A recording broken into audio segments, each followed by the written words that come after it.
Danburgh Castle, written by Catherine E. Chapman. Narrated by Mary. Chapter 1. How am I to know that your daughter didn't conspire with her husband to overthrow me? The Norman lord asked the old man. I beg your pardon, sir, she is not my daughter. I am her grandfather.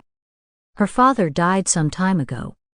But she is like a child to me, and if you just look at her, sir, you can see she is an honest woman. The old man held out his hand, gesturing to the girl, who was held by two of Lord Robert's men at the back of the castle courtyard. Bring the woman here, Lord Robert ordered. The guards walked her forward. She came willingly, her head bowed. Her long chestnut hair, worn loose ordinarily, had been arranged into two long thick plaits by her mother that morning. Raise your head, woman, Lord Robert told her when she stood before him. Emma lifted her head and looked into Lord Robert's eyes. But his gaze rested on her stomach. She is with child, he said. Yes, my lord, the old man confirmed. Is it the traitor, Alaric's child?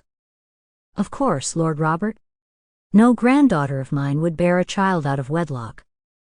And you suppose that I will let this woman live to bring the son of a traitor into the world? I have heard you are a just man, Lord Robert, said the grandfather. I don't believe you would put an innocent child, and its innocent mother, to death out of spite. The traitor Alaric is dead. I give you my word, Lord Robert, that if you spare his widow and child, they will remain under my roof and be to the king's subjects as loyal as myself and my good daughter, this girl's mother. Lord Robert was silent.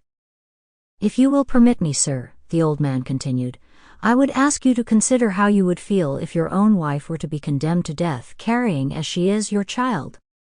You overstep the mark, the Norman lord cautioned angrily. The circumstances of my own lady bear no resemblance to those of this common woman. But they are both soon to have children, the old man stated, unable to stop himself. Emma glanced anxiously at her grandfather, fearful that his plain speaking would be her undoing. For her part, she hardly cared whether she lived or died, so wretched had her life become since the death of Alaric.